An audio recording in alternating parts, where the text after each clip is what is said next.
Today, we will be talking about trauma. What is it, and how can we help our students overcome it?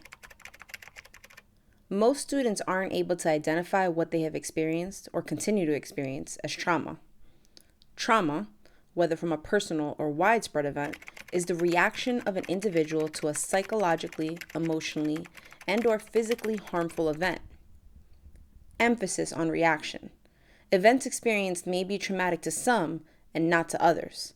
The trauma lies in how one's body, mind, and spirit perceive and respond to the event.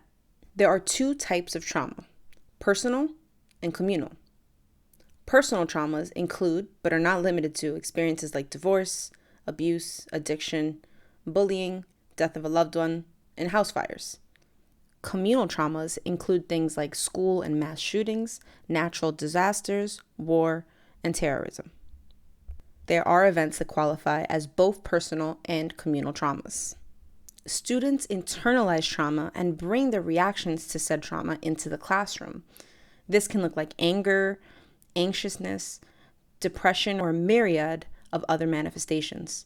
It is important to learn how to spot these symptoms as a first step in providing avenues for healing. As students process their trauma, they will have to navigate through the 5 stages of grief. We've been robbed!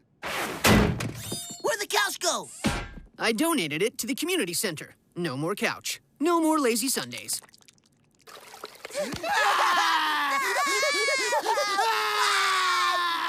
I hope this does not go on very long. It's only the beginning. There are 5 stages of grief. Stage 1, denial. Oh, this couch is so comfy, man. I'm just so glad that the couch is still here, right where it always is. Stage 2, anger.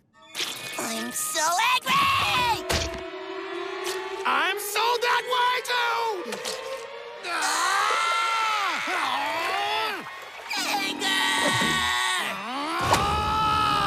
Stage 3, bargaining.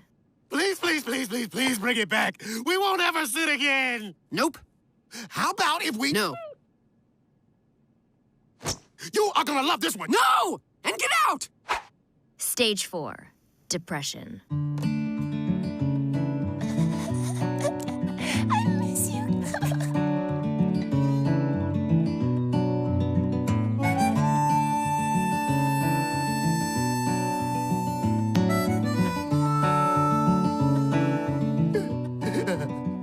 Why?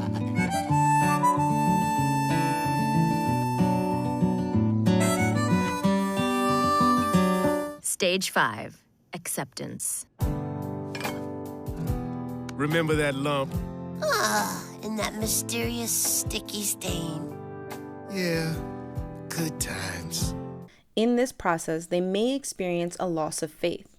Not necessarily a religious faith, but faith in the goodness of the world, or the fact that things will be okay. Disillusionment is a natural response to grief or trauma. The key here is not to try to rush students through the stages or force them out of it, but to embrace them in it and guide them through it. Providing pathways of healing can be as simple as being willing to answer their difficult questions and engage in real conversations with them, giving them the freedom to not be okay in your presence. It's great practice to do regular emotional check-ins. Respecting where they are in the grieving process and not telling them how to feel.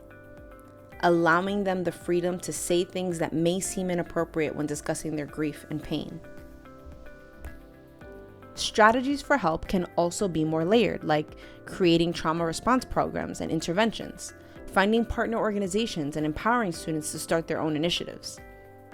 Volunteering is a great way to help students overcome trauma. The body responds to extreme experiences by secreting stress hormones, which are often blamed for subsequent illness and disease. But stress hormones are meant to give us the strength and endurance to respond to extraordinary conditions. People who actively do something to deal with a disaster, rescuing loved ones or strangers, transporting people to a hospital, cooking meals, etc., utilize their stress hormones for their proper purpose and are at a lower risk of being traumatized.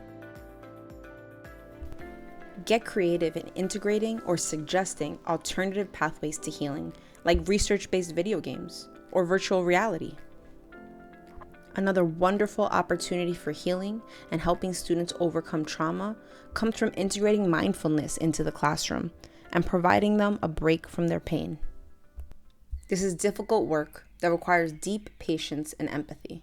Remember to take care of yourself in the process. You can't pour out of an empty cup.